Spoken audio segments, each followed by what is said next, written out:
EB-1 visa, your ticket to American residency. Let's dive in. Think Nobel Prize, not participation trophy. The EB-1 visa is America essentially saying, hey, you incredibly talented person, we want you. Come live here permanently. It's like a giant bureaucratic hug, but instead of awkward back-patting, you get legal permission to live and work in the US indefinitely. Now, I know what you're thinking. Indefinitely, is that like forever? Yes, hypothetical viewer, forever-ish. As forever as anything can be in the constantly shifting landscape of, well, existence. But let's be real, this isn't some everyone gets a trophy situation. This isn't the type of visa you get for successfully boiling water or remembering to put pants on in the morning. The EB-1 is for people who operate on a different level. We're talking Nobel Prize winners, Olympic athletes, renowned scientists, artists who make Banksy look like a kindergarten finger painter. You get the idea. It's for those who have reached the pinnacle of their field and have a stack of accolades and achievements that would make a phone book look like a sticky note.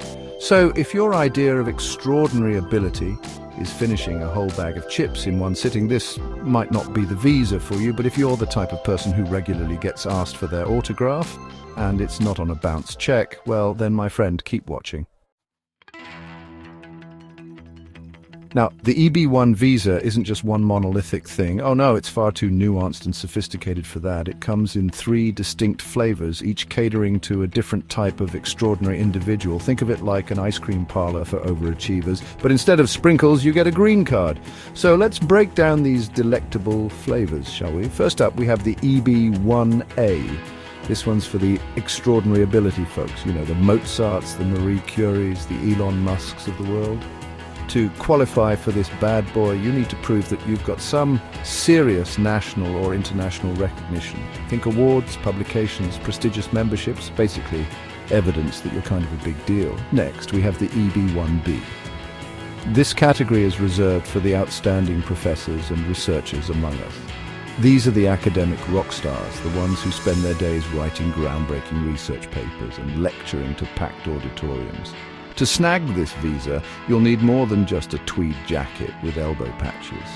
You'll need a proven track record of international recognition, at least 3 years of experience in your field, and a job offer from a US institution that's just as prestigious as you are. Last but certainly not least, we have the EB-1C. This one's for the multinational executives and managers.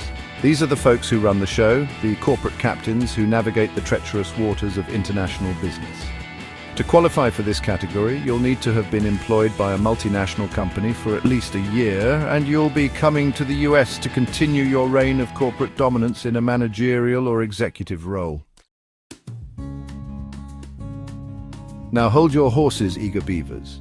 Just because you can recite pi to the 1000th decimal, or you once won a staring contest with a hawk, doesn't mean you automatically get an EB-1 visa. There are, unfortunately, requirements. Paperwork, the bane of even the most accomplished individual's existence. Let's start with the EB-1A, the extraordinary ability category. To prove you're not just some flash in the pan, you'll need to meet at least 3 out of 10 criteria.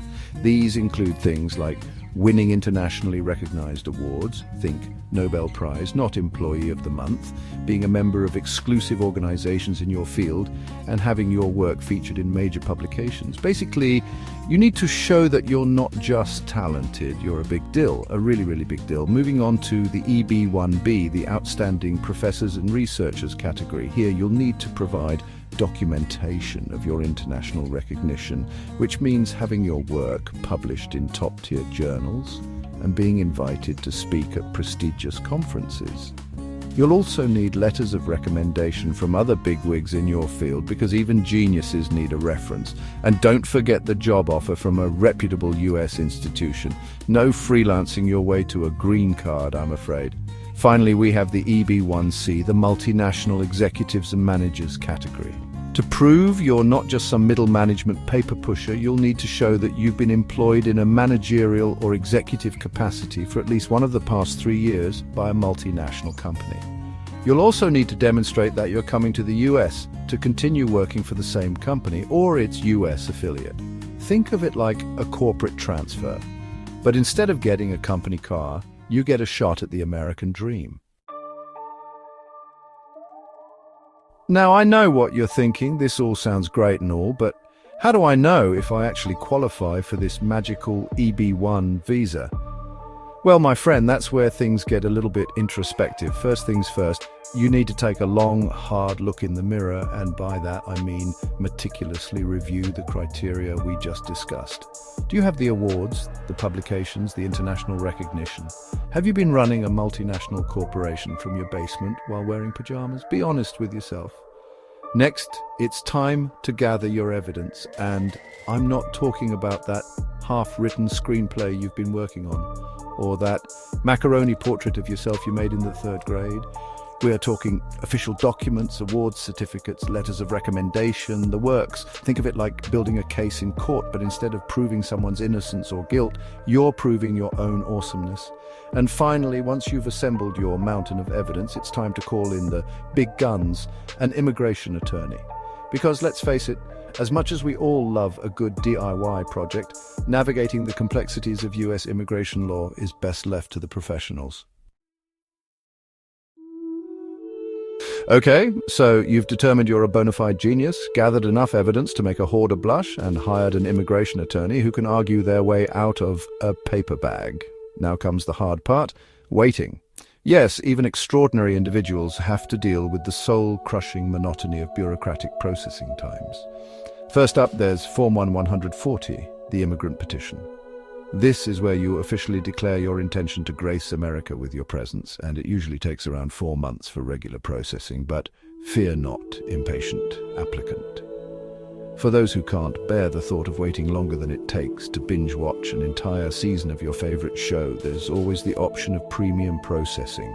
For a small fee of $2,500, you can have your petition expedited and receive a decision in a mere 15 days. Once your I-140 is approved, it's on to the next hurdle, adjustment of status filed on Form 1485. This is where you actually apply for your green card, and this, my friend, is where the real waiting game begins. Processing times for Form 1485 can vary wildly depending on things like your individual case, the USCIS workload, and whether Mercury is in retrograde. You could be looking at anywhere from 16 to 50 months. Yes, you heard that right, months. It's enough to make even the most patient person consider taking up knitting or competitive grass growing. But hey, look on the bright side. At least you'll have plenty of time to perfect your American accent. Now, before you start packing your bags and practicing your acceptance speech for the inevitable Nobel Prize you'll win once you're stateside, there are a few more things you need to know about the EB-1 visa. First and foremost, this visa category often has visas readily available. Unlike some other employment-based visas, which have annual limits that can cause significant backlogs, the EB-1 is usually good to go. However, it's always a good idea to check the visa bulletin regularly, just to make sure there haven't been any unexpected changes. Now, here's an interesting tidbit. Did you know that if you're applying for the EB-1A, that's the Extraordinary Ability one, you can actually self-petition? That's right, you don't even need a job offer to apply. You can just waltz right up to Uncle Sam and say, "Hey, I'm so awesome, you should just let me live here." Of course, you'll still need to provide mountains of evidence to back up your claim, but hey, at least you don't have to go through the whole job hunting rigmarole. However, if you're applying for the EB-1B or EB-1C, you will need a US employer to sponsor your visa. And finally, let's talk family benefits, because even geniuses have loved ones they want to bring along for the ride. The good news is that if you're approved for an EB-1 visa, your spouse and unmarried children under 21 can also apply for derivative visas. That means they get to come to the US with you and enjoy all the perks of being a green card holder. So, there you have it, folks. The EB-1 visa in all its glory. Hopefully, this whirlwind tour of information has left you feeling more informed and slightly less terrified of the US immigration system. Remember, understanding the process is crucial for a successful application. Make sure you meet all the criteria, gather your evidence with the zeal of a squirrel collecting nuts for winter, and for the love of all that is holy, consult with an experienced immigration attorney. They're like the Sherpas of the immigration world, guiding you through the treacherous mountain passes of paperwork and legal jargon. If you found this video even remotely helpful, do us a favor and hit that like button. Subscribe to our channel for more immigration adventures, and don't forget to share this video with all your brilliant friends who are also dreaming of the American dream. Good luck with your application, and who knows, maybe we'll see you at the next Nobel Prize ceremony.